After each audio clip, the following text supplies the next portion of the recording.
राधे राधे, जय श्री कृष्णा। मैं सीमा सिंह बड़ों को चरण स्पर्श, छोटों को प्यार और बराबर वालों को तहे दिल से नमस्कार करती हूँ। आज मैं आपको सावन मास के महात्म्य का 9वां अध्याय सुनाने जा रही हूँ। अब तक हमने 8 अध्याय सुने हैं। अगर आपका कोई भी अध्याय सुनने से छूट गया है तो डिस्क्रिप्शन बॉक्स में मैं उसका लिंक छोड़ दूंगी। आप वहाँ से अपना छूटा हुआ अध्याय सुनकर पुण्य लाभ कमा सकते हैं।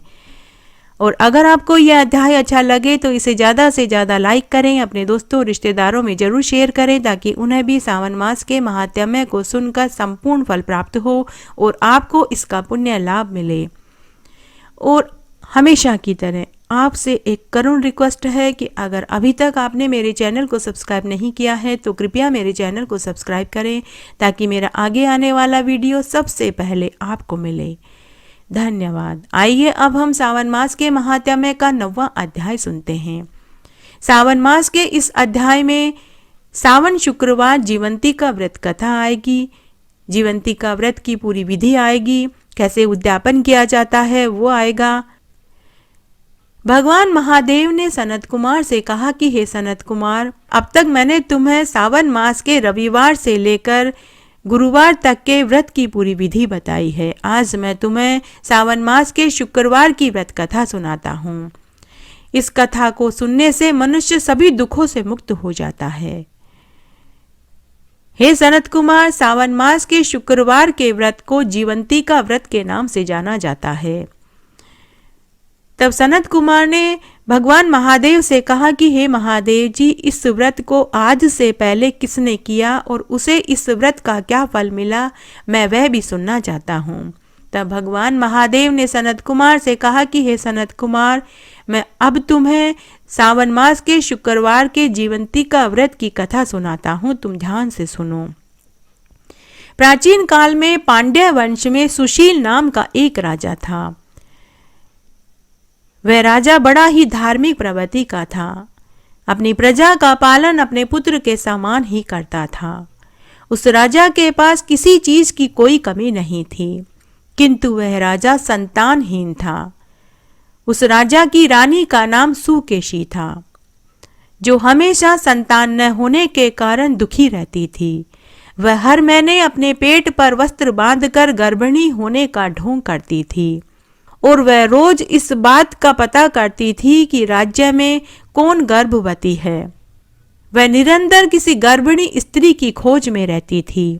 तब एक बार की बात है, उस राजा के राजपुरोहित की स्त्री गर्भवती थी। तब रानी सुकेशी ने दाई को धन का लालच देकर राजपुरोहित की स्त्री के नवजात शिशु को लाकर देने के लिए राजी कर लिया। दाई को धन का लालच आ गया। रानी सुकेशी ने गर्भिणी होने का ढोंग किया। वह अपने पेट पर कपड़ा बांधती रही। जब राजा ने रानी को गर्भवती जाना तो राजा ने उसके 8वें मास में पुंसवन व सीमंत संस्कार पूरे हर्षोल्लास के साथ मनाया। जब पुरोहित की स्त्री के गर्भ का समय ज्ञात हुआ तब रानी ने भी उसी तरह गर्भ अवस्था की पीड़ा का अनुकरण किया। पुरोहित की स्त्री का यह पहला बच्चा था, उसे भी ज्यादा जानकारी नहीं थी। दाई ने पुरोहित की स्त्री के साथ छल किया। जब पुरोहित की स्त्री को प्रसव पीड़ा हुई तो दाई ने पुरोहित की स्त्री के आंखों में कपड़े की पट्टी बांध दी। जब पुरोहित की स्त्री को नवजात शिशु हो गया तो चुपचाप उस शिशु को रानी के पास महल में भिजवा दिया। यह रहस्य किसी को भी पता नहीं चला। उधर रानी ने सभी को यह सूचित कर दिया कि मुझे पुत्र हुआ है। दाई अपने साथ पुरोहित के घर मांस का लोथड़ा पहले से ही लेकर गई थी। उसने पुरोहित की स्त्री के आंख से कपड़े की पट्टी खोलकर उसे मांस का लोथड़ा दिखाते हुए कहा कि बहुत अपशकुन हुआ है, तुम्हें संतान की बजाय मांस का लोथड़ा पैदा हुआ है। ये बड़े ही दुख की बात है। दाई ने कहा कि कोई बात नहीं, तुम्हारी जान बच गई, यही सबसे बड़ी बात है। अब तुम अपने पति से कहकर इसकी शांति करवा देना।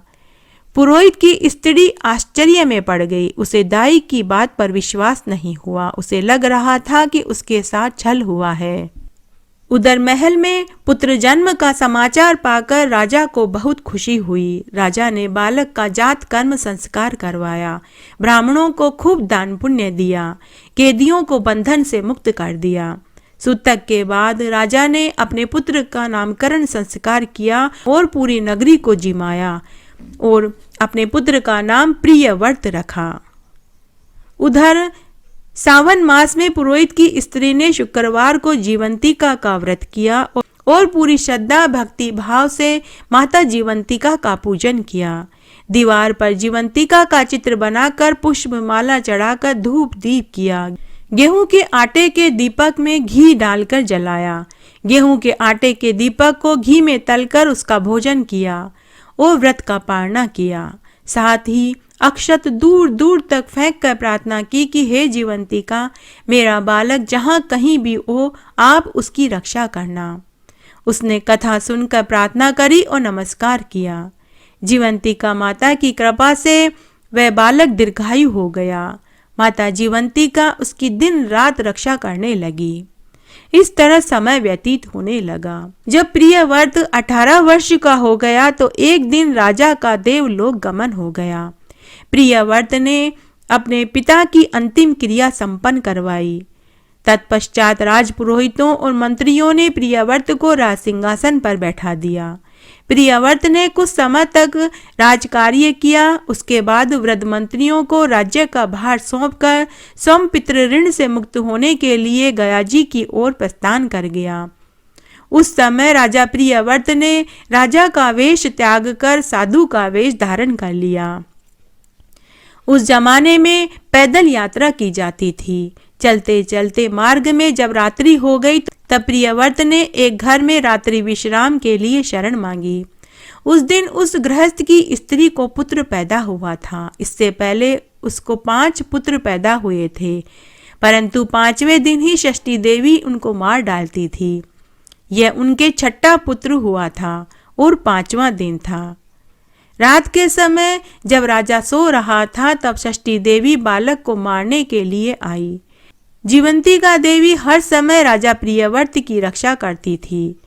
जीवंतिका देवी उस समय भी वहां मौजूद थी। जीवंतिका देवी ने षष्ठी देवी से कहा कि हे षष्ठी देवी, राजा को लांघ कर मत जाना। जीवंतिका के टोकने पर षष्ठी देवी जैसे आई थी वैसे ही चली गई। सुबह गृहस्थ ने जब अपने 6ठे बालक को जीवित पाया तो उसने राजा को बालक का जीवन दाता मान लिया और राजा से प्रार्थना करी कि हे महाराज, आप एक दिन के लिए और मेरे घर में निवास करें, क्योंकि आपकी ही कृपा से मेरे 6ठे बालक को जीवन दान मिला है। राजा ने उनकी विनती स्वीकार कर ली। राजा एक दिन और वहीं रुक गया। अगले दिन राजा गयाजी में जाकर पिंडदान की तैयारी करने लगा। गयाजी में पिंडदान करते समय उसे यह देखकर बड़ा आश्चर्य हुआ कि वेदी में से पिंड लेने के लिए 2 हाथ निकले। 2 हाथ देखते ही राजा को बहुत संदेह हुआ। वह विस्मय होकर सोचने लगा कि अब मुझे क्या करना चाहिए।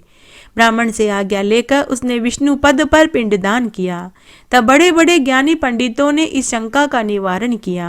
राजा के पूछने पर ब्राह्मणों ने कहा कि ये दोनों हाथ तुम्हारे पिता के ही हैं, किंतु ऐसा क्यों हुआ इस संबंध में आप अपनी माता से पूछना, वही इसके बारे में सही सही बता पाएंगी।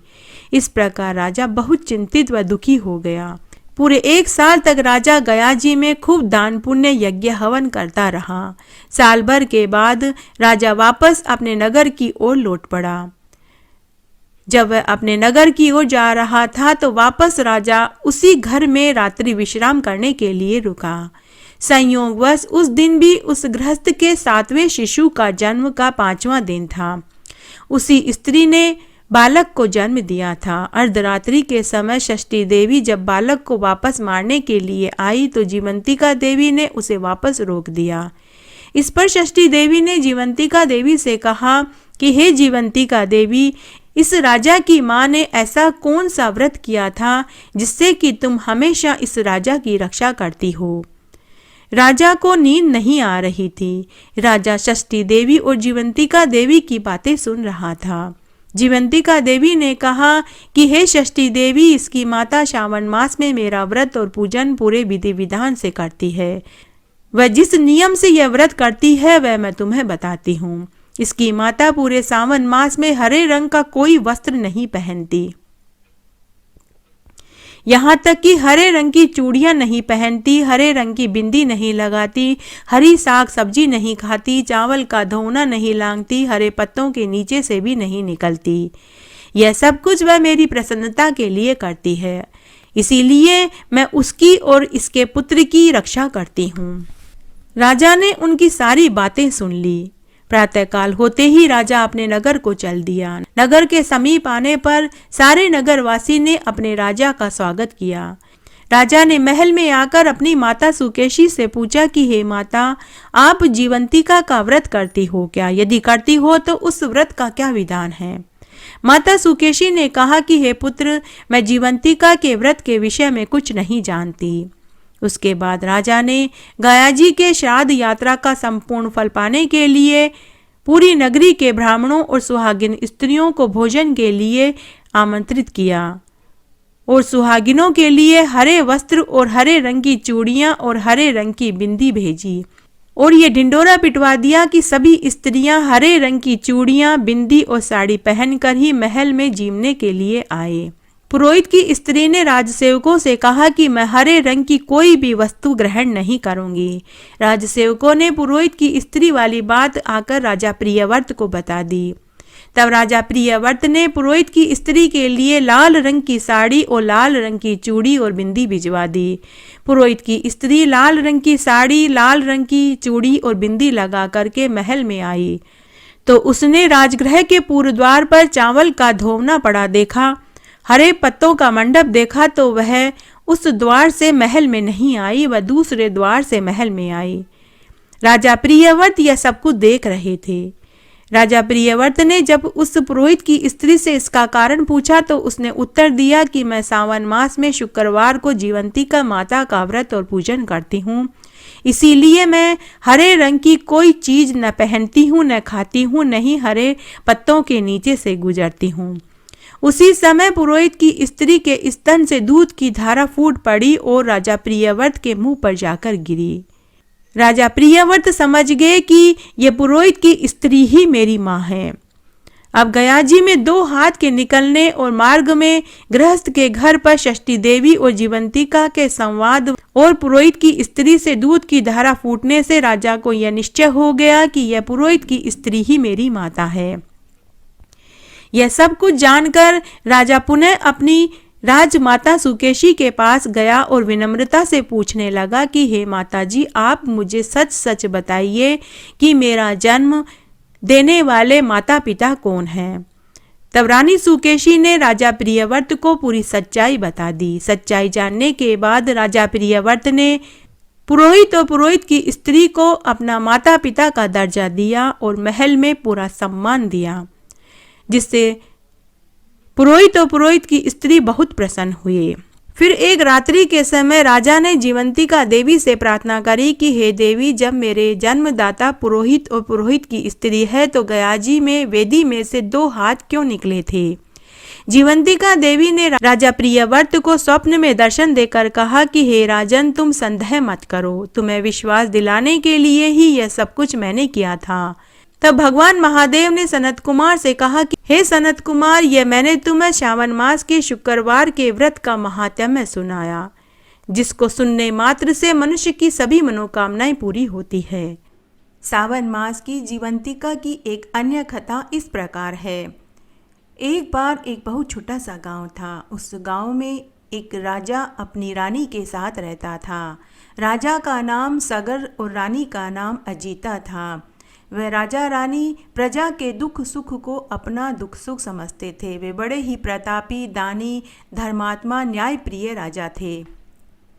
वे हमेशा दूसरों की मदद किया करते थे।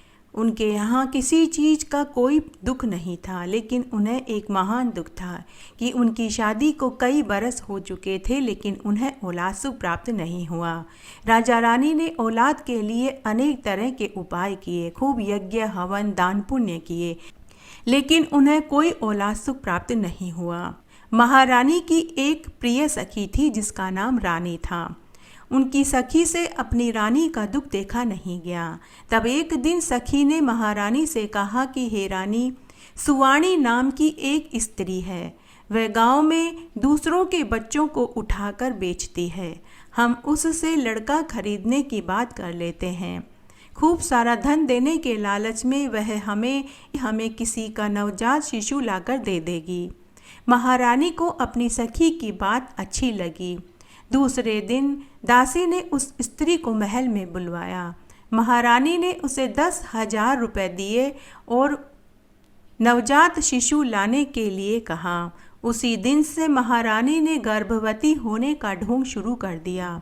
ठीक 9वें महीने में एक रात्रि को उस स्त्री ने महारानी के पास बिस्तर पर एक नवजात शिशु को लाकर रख दिया।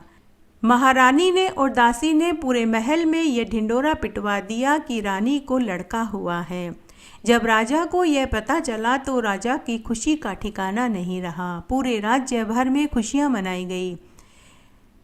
बच्चा बेचने वाली स्त्री एक सुतार की पत्नी को 5,000 रुपये देकर उसका बच्चा ले आई थी। सुतार की पत्नी ने सभी को यही बताया कि उसको एक चिड़िया का बच्चा हुआ था जो जन्म लेते ही उड़ गया। यह बात भी उसी स्त्री ने उसे समझाई थी। 1 महीने के बाद सुतार की पत्नी भी सुवाणी के पास महल में जाने लगी। राजकुमार को दूध पिलाने के लिए वह महारानी जी की बहुत ही विश्वास पात्र हो गई। एक रात को सुतार की पत्नी एक पत्थर का पुतला कहीं से लाई और रानी के पास रख गई और अपने लड़के को उठाकर भाग गई। महारानी ने जब अपने लड़के की जगह पुतला देखा तो वह खूब जोर जोर से चिल्लाकर रोने लगी। उसके रोने की आवाज़ सुनकर राजा उसके पास आए। राजा ने आकर रानी से पूछा कि तुम्हारी सेवा चाकरी में कौन लगा हुआ था? हो सकता है कि वही बच्चे को उठाकर ले गई है। तब रानी ने बताया कि मेरे पास एक सुतारन आती थी, मुझे लगता है मेरे बच्चे को वही उठाकर ले गई। राजा ने सुतारन को पकड़कर लाने का सैनिकों को आदेश दिया। सैनिक सुतारन को पकड़कर महल में लाए। राजा ने सुतारन से कहा कि अरे सुतारन, तेरा न्याय सबके सामने करूं या एकांत में? सुतारन बड़े ही आत्मविश्वास से बोली कि अगर एकांत में आप मेरा न्याय करेंगे तो आप मुझे निर्दोष मानकर छोड़ देंगे। राजा ने कहा कि जब तक तू निर्दोष सिद्ध नहीं हो जाती तब तक तुझे निर्दोष मानकर छोड़ा नहीं जा सकता। सुतारन ने सबके सामने न्याय करने की प्रार्थना करी। राजा को उसके अंदर दृढ़ विश्वास दिखाई दिया तो राजा को भी शक हुआ। राजा समझ गया कि बच्चा चोरी में कोई भेद छुपा हुआ है। राजा ने अपनी रानी से पूछा कि सुतारन के सामने तुम्हें सिद्ध करना होगा कि यह राजपुत्र है। अगर सिद्ध नहीं कर सकी तो तुम्हारी और मेरी दोनों की बदनामी होगी। महारानी भयभीत हो गई। तब राजा समझ गए कि रानी के पुत्र में जरूर कोई भेद है। राजा ने उसी समय रानी के सामने सुतारन को बुलाया और उससे पूछा कि लड़के की देखभाल तुम करती थी, फिर लड़के की जगह पत्थर का पुतला कहाँ से आया? तब सुतारन बोली कि महाराज, आपका और रानी जी का बालक पत्थर बन गया, इसमें मैं क्या कर सकती हूँ? सुतारन की बात सुनकर रानी बोली कि लड़का कभी पत्थर नहीं बनता। रानी यह बात कहकर सुतारन को झूठा साबित करना चाहती थी। सुतारन ने भी रानी की बात काटते हुए जवाब दिया कि महाराज, प्रसव की पीड़ा उठाए बिना कोई जन्मदाता कैसे बन सकता है? तब राजा ने सुतारन से कहा कि जो भी सच्चाई तुम जानती हो वह स्पष्ट रूप से बताओ। अगर तुमने साबित कर दिया कि यह पुत्र तुम्हारा है तो मैं तुम्हें निर्दोष मानकर छोड़ दूंगा, लेकिन अगर तुमने सिद्ध नहीं किया तो मैं तुम्हें फांसी पर चढ़ा दूंगा। तब सुतारन ने उसी स्त्री को बुलाने के लिए कहा जो सुतारन से बच्चा लेकर गई थी। सैनिक उसी सुवाणी नाम की स्त्री को महल में लेकर आए। राजा ने उस सुवाणी स्त्री से पूछा कि सुतारन तुझे जो कुछ भी पूछे उसका सच सच जवाब देना। अगर तू निर्दोष छूट गई तो मैं तुझे बाइज्जत बरी कर दूंगा, लेकिन अगर तूने झूठ बोला तो मैं तुम दोनों को मृत्युदंड दूंगा। तब सुतारन ने उस सुवाणी स्त्री से पूछा कि यह राजपुत्र किसका लड़का है? स्त्री ने कहा कि बच्चा तो तेरा है, मैं तुझे बच्चे के बदले में 5,000 रुपये देकर बच्चा लेकर आई थी। राजा ने रानी की तरफ देखते हुए पूछा कि तुमने 5,000 रुपये देकर एक माँ से उसके बच्चे को अलग किया, तुमने बहुत बड़ा पाप किया है। तब रानी ने कहा कि नहीं महाराज, यह सुवाणी स्त्री झूठ बोल रही है, मैंने इसे बच्चे के बदले में 10,000 रुपये दिए थे। तब वह सुवाणी नाम की स्त्री बोली कि महारानी जी, आपका कहना सच है, आपने मुझे 10,000 रुपये दिए थे, लेकिन मैंने 5,000 रुपये इस सुतारन को दिए थे और 5,000 रुपये मैंने रखे हैं। सारा वृतांत सुनकर राजा बोला कि अब मुझे कुछ नहीं जानना है। हमने जिसको राजपुत्र घोषित किया है वह बच्चा सुतारन का है। हे सुतारन, तू अपने बच्चे को लेकर चली जा। राजा ने सुतारन को और उस सुवाणी नाम की स्त्री को निर्दोष ठहराया। महारानी बहुत दुखी हो गई और वह रोने लगी। सुतारन को महारानी का दुख देखा नहीं गया, तो सुतारन ने महारानी से कहा कि हे रानी जी, आप किसी प्रकार से दुख मत कीजिए। हे महारानी जी, मैंने यह पुत्र माता जीवंतिका का व्रत करके प्राप्त किया है। आप भी सावन मास के शुक्रवार को जीवंतिका माता का व्रत धारण कीजिए, माता जीवंतिका आपको भी अवश्य पुत्र देगी। तब महारानी ने सुतारन से व्रत की पूरी विधि जानी। तब सुतारन ने महारानी जी को जीवंतिका व्रत की पूरी विधि बताई और कथा भी सुनाई। तब अगले साल जब सावन का महीना आया तो महारानी ने सावन मास के पहले शुक्रवार से ही जीवंतिका माता का व्रत पूरे विधि विधान से किया। उसके कुछ समय के पश्चात ही महारानी गर्भवती हो गई और 9वें महीने में उन्हें एक सुंदर तेजस्वी पुत्र प्राप्त हुआ। हे जीवंतिका माता, जैसे आप सुतारन पर और महारानी पर टूटी, वैसे सबके ऊपर टूटना। कहानी कहने वाले, सुनने वाले और हुक्कारा भरने वाले सबको खुश कर देना।